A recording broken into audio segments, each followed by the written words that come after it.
আসসালামু আলাইকুম সুপ্রিয় শিক্ষার্থীরা, আমরা সবাই কেমন আছি? তো আজকে আমরা একটু আগে আমি একটা লাইভ ক্লাস নিয়েছি, সেখানে আমরা AB 5.546 কে এই 16কে 16 বিটে 6 বিটে রূপান্তর করার জন্য আমাদের এখানে জায়গা দেখা যায়নি, তারপরে এটা আমি আবার করে দিচ্ছি।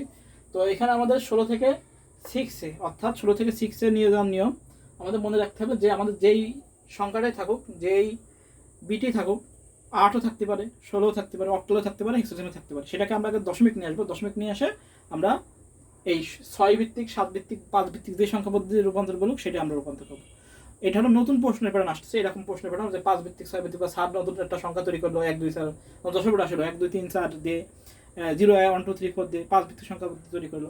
এরকম যদি আমরা কোন প্রশ্ন আসে যে সারের নতুন সংখ্যা পদ্ধতিতে বা 5 ভিত্তিক, 6 ভিত্তিক, 7 ভিত্তিক সংখ্যা পদ্ধতি রূপান্তর করো, যে সংখ্যা থাকুক সেটাকে হেক্সাডেসিমাল থাকতে পারে, হেক্সাডেসিমাল থাকতে অক্টাল থাকতে পারে, ওটাকে দশমিক করবো। তো এই অঙ্কটা আমরা করি যে 16কে আমরা 6 ভিত্তিক রূপান্তর দিই, AB 5.45 16 এটাকে 6 ভিত্তিক রূপান্তর করা। তো এটাকে আমাদের দশমিক করে নিতে হবে আগে, তো আমরা দশমিকটা করে নিই।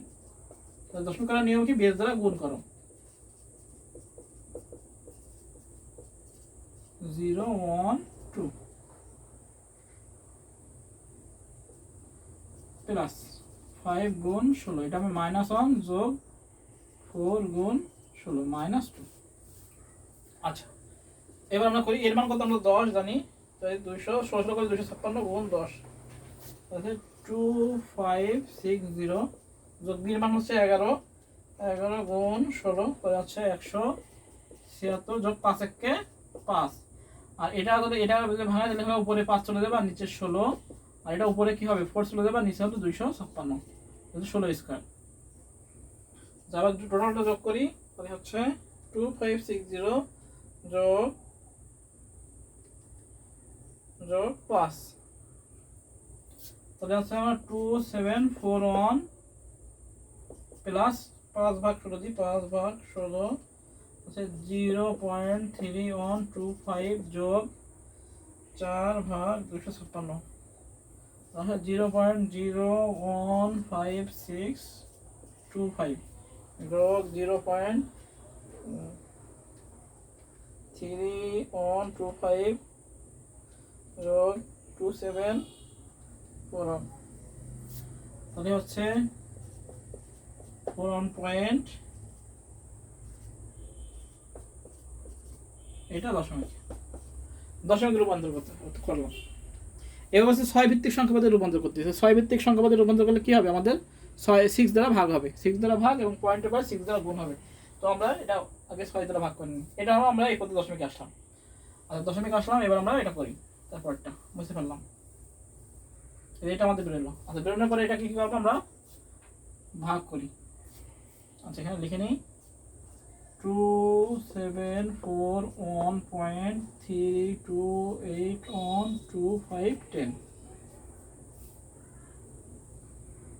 এটা আমরা দশমিকে পাইছি। এবার এটাকে আমরা করবো 6 ভিত্তিক, তাহলে আসি 2741 দিয়ে আমরা কত দ্বারা ভাগ করবো, 6 ভিত্তিক, 6 দ্বারা ভাগ করবো। আচ্ছা, 2741 ভাগ 6, তাহলে আসছে 5 6। এবার এটা দ্বারা 6 গুণ করবো,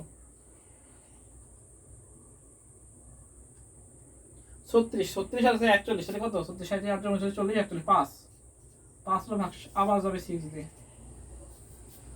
তাহলে 76, একদম পয়েন্ট আসছে, তাহলে 0 হয়ে যাবে, আবার 6 তে যাবে, হচ্ছে 12, তাই আবার 12 দিয়ে গুণ করি, 12 গুণ 6, তাহলে হচ্ছে 72, 72 হচ্ছে এখানে 4, আবার 6 দিয়ে 6 দিয়ে গুণি 12, তাহলে এখানে 0, আবার 6 দিয়ে যাবে 0 2, নিচ থেকে উপর, এটা হলো MSB LSB, এই আমাদের হয়ে গেল। এবার হলো পরের সংখ্যাটা, এই পয়েন্টের পূর্ণ সংখ্যা, আবার সংখ্যা লিখে নিই, সংখ্যা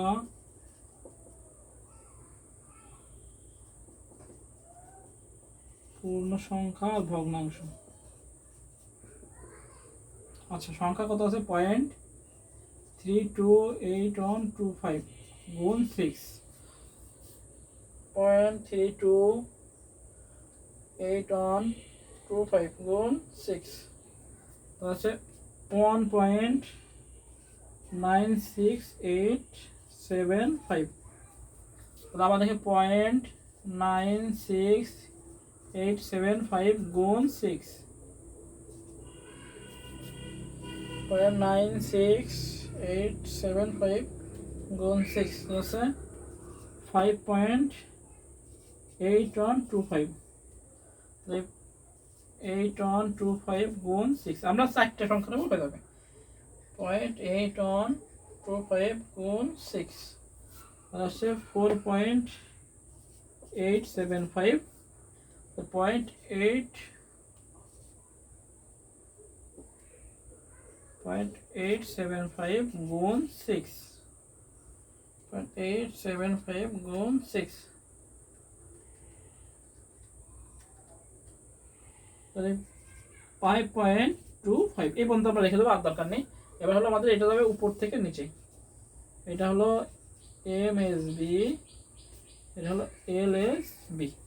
এবার আমরা লিখে ফেলি এটা, তাহলে আমাদের কি হচ্ছে এ বি 5.54 16 আমাদের হচ্ছে 20405.1546 এটা আমাদের আনসার। পরীক্ষায় আমাদের যে কোনো সংখ্যাকে নতুন সংখ্যায় রূপান্তর করার ক্ষেত্রে আমরা আগে ওটাকে দশমিক করে নিয়ে আসবো, করে নিয়ে আসে ওই সংখ্যাটা ভাগ করলে আমাদের নতুন সংখ্যা পদ্ধতি। এটা যদি 9 ভিত্তিক বলতো তাহলে আমরা এটাকে দশমিক করে 9 দ্বারা ভাগ করতাম, একদম সেম নিয়মে। হ্যাঁ, এই নিয়ম বুঝা গেছে? তাহলে এটাই হলো আমাদের থার্ড চ্যাপ্টার একটা নতুন অঙ্ক। সবাই ভালো থেকে সুস্থ থাকি, সবাইকে আসসালামু আলাইকুম।